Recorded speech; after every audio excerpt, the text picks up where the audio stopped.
The National Crime Records Bureau has come out with a startling statistic that in the years starting 2020, 2021 and then 2022, of all the crimes committed by foreigners here on Indian soil, the maximum amount, more than 55%, were done by illegal Bangladeshis.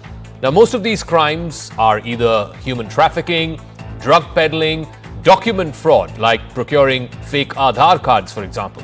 These account for almost 90% of the crimes that these illegal migrants are accused of. There is an estimated more than 20 million illegal Bangladeshis living in India, and that is according to a report by the Ministry of Home Affairs way back in 2016. Obviously, much time has passed between then and now, so those numbers will likely have only gone up and gone up quite substantially. So, taking this threat seriously, and given the anti-immigration mood around the world, we're seeing that with Donald Trump in America, we're seeing that across Europe. Finally, the Modi government is waking up. It is planning to bring a foreigners' anti-immigration bill in the upcoming session of Parliament. We'll have breaking details of what could possibly be in this bill, the foreigners' anti-immigration bill, which is likely to come up in the upcoming budget session of Parliament. The big question is, will this, and if this bill is passed, if it becomes law and it replaces some of the older laws, will it potentially finally curb this problem of illegal migration, just like I said, Donald Trump is doing in America and other leaders are doing in Europe? But first, we're getting you that piece of breaking information as India battles this menace. News is now coming in that the government intends to bring a new bill. It's called the Immigration and Foreigners Bill 2025. It could be brought in as early as the budget session, which begins tomorrow. The bill that will be moved by the Ministry of Home Affairs, it could deal with an all-encompassing issue of illegal immigration. The draft is yet to be approved by the cabinet, but it could be brought within the next couple of weeks. And if it is passed by the cabinet and put up before the House, it will be interesting how various political parties respond to it. Let me go across to Arunima, who tracks the Ministry of Home Affairs for us. Arunima, do we have any details of what this bill is likely to contain? See, this bill in all likelihood will replace the other three laws, or kind of take the best practices from the other three laws, which is the Foreigners Act of 1946, the Passport Entry into India Act of 1920, and the Registration of Foreigners Act of 1939. These are the three broad laws which govern how a non-Indian can enter India. So when we are looking at the Immigration and Foreigners Bill, it could be an all-encompassing law which will look at more power in all likelihood to authorities in case an illegal immigrant tries to sneak in. It could also look at border security arrangement, how to enhance border security, and provisions, penal provisions, in case you're found to enter under the existing framework, under the three laws that I just mentioned. Going beyond that, what are the penal provisions that can be introduced? Now, what we are learning is that in the recently concluded Jharkhand elections, and before that in the West Bengal election, Bharatiya Janata Party was convinced that a way to tackle the problem in these two states was to tackle the immigration of Bangladeshis and Rohingyas illegally. Now, even in Delhi election, we're seeing the Rohingya issue coming up. Allegedly, voter lists are being tampered with. So the Bharatiya Janata Party is convinced that there is a need for such a law. Home Minister Amit Shah is already in consultation with all the stakeholders. It is work in progress, but it's in the final stages of the draft. Could be brought before the cabinet in the next week or so. And this first half of the budget session, which is till the 13th, is listing 16 bills, including this one. All right, Arunima, we'll leave it at that. We'll see how this progresses. Like I said, the cabinet is yet to give its assent to it, but it is possible that the government might bring in this Foreigners Immigration Bill 2025 as early as this budget session. Now, the background to this, at least one of the reasons why this has become such an important talking point across this country, is the rising number of crimes that are being committed by foreign nationals, illegal immigrants who have come into India. According to data by the National Crime Records Bureau, a total of 12,000 foreigners were found to be on the wrong side of the law from 2020 through 2021 and into 2022. So during those 3-year period, the Bangladeshi nationals, illegal immigrants who came into India, committed crimes amounting to 6,976, just shy of 7,000 crimes. Petty crimes, serious crimes. Bangladesh had the highest share, a little over 56% of all crimes committed by foreigners on Indian soil were done by illegal Bangladeshi immigrants. The next set was Nigeria, and Nigeria came at a distant second of 15% of crimes committed by foreigners. Nepal was even less. It was single digits. It was just 6%, a distant third of all the crimes committed by foreigners. Sri Lanka and Pakistan were the other two countries that featured on the list of National Crime Records Bureau. So, what does this mean? What are these crimes that these people are alleged to have done? The NCRB categorizes the crimes that are linked to these illegal Bangladeshi nationals into 3 or 4 broad trends. The biggest one is human trafficking. As many as 30% of all the cases that illegal Bangladeshis are accused of between 2020 through to 2022, cross-border networks smuggling women and children. It could be for forced labor work, sometimes even for sex work. That was the number one set of crimes that they're alleged to have partaken in. Number 2, a close second, 25% of the crimes were for drug peddling. Narcotics trade, particularly in northeastern states, whether it's Manipur, Mizoram, where methamphetamine as well as heroin come from Myanmar via Bangladesh.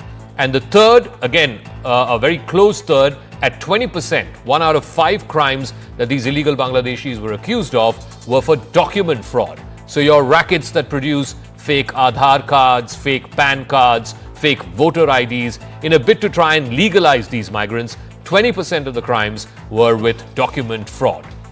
So the Indian government, now one of the big problems is there has not been a study, certainly not in the last 8 years, which looks at definitive figures for how many illegal Bangladeshi immigrants there are. Now, there are estimates, there are various non-governmental studies as well. The government's estimate is that there's anywhere between 15 to 20 million undocumented Bangladeshis who are in the country, primarily in states like West Bengal, Assam, Tripura. The last study that we have was back in 2016. The Ministry of Home Affairs had conducted a study which cited 20 million illegal Bangladeshis. NGOs like the Assam Public Works, for example, say that number is much higher at 30 million. If you were to go to official Census Bureau figures, the last census that happened in 2011, it recorded 7.1 million Bangladeshi migrants, but these are people who are staying in India legally. It excludes the illegal migrants. If you were to take the illegal migrants, it is, of course, like I said, it could run upwards of 20 million. Now, efforts to identify undocumented workers, whether it is the NRC that was introduced in Assam some years ago, I think in 2019, that's been mired in controversy.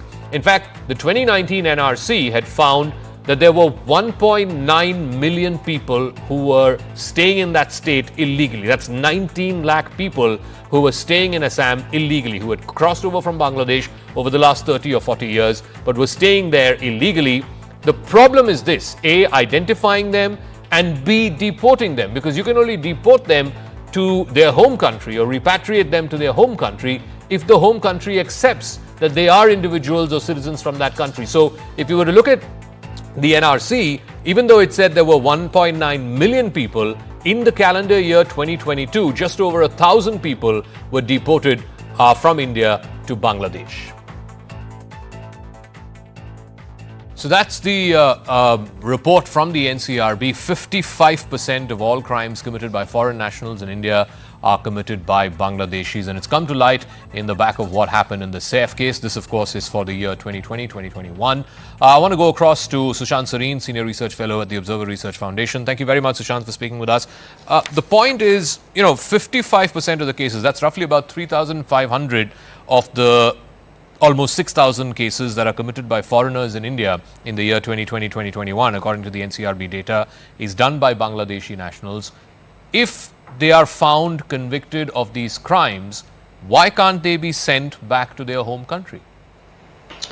So, Zakka, there is one problem is that the home country has to be ready to accept them, which means that you have to actually prove that they are Bangladeshi citizens. And how do you prove it?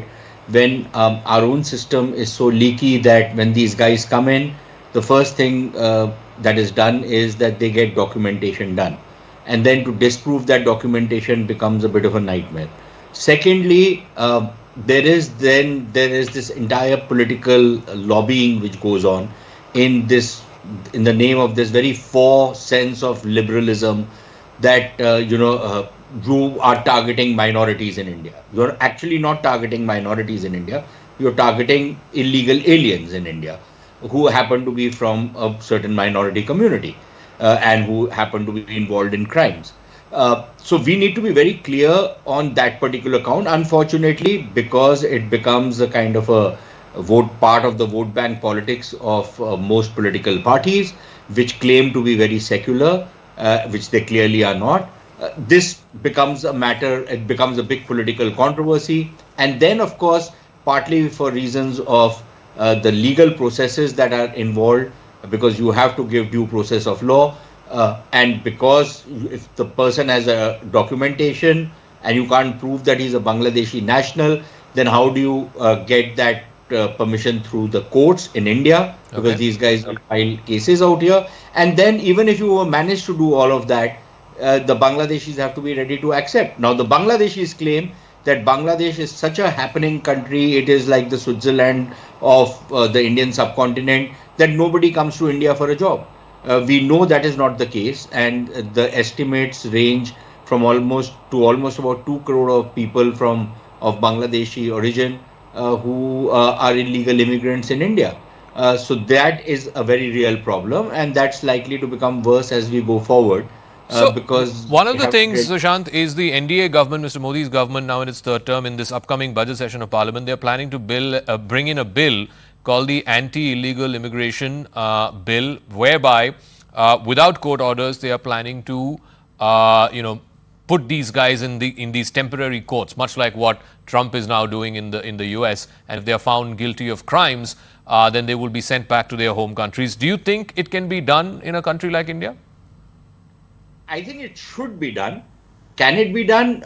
I'm a little skeptical, partly because this law will be challenged in the courts on constitutional grounds. And sometimes, our courts err on the side of, again, for liberalism, and they might strike down this law. That is one problem. Secondly, Zakka, we forget that in Assam, at least, there is a provision for putting these people in these internment camps before they are to be, expelled out of India. How has that worked out so far? It hasn't really.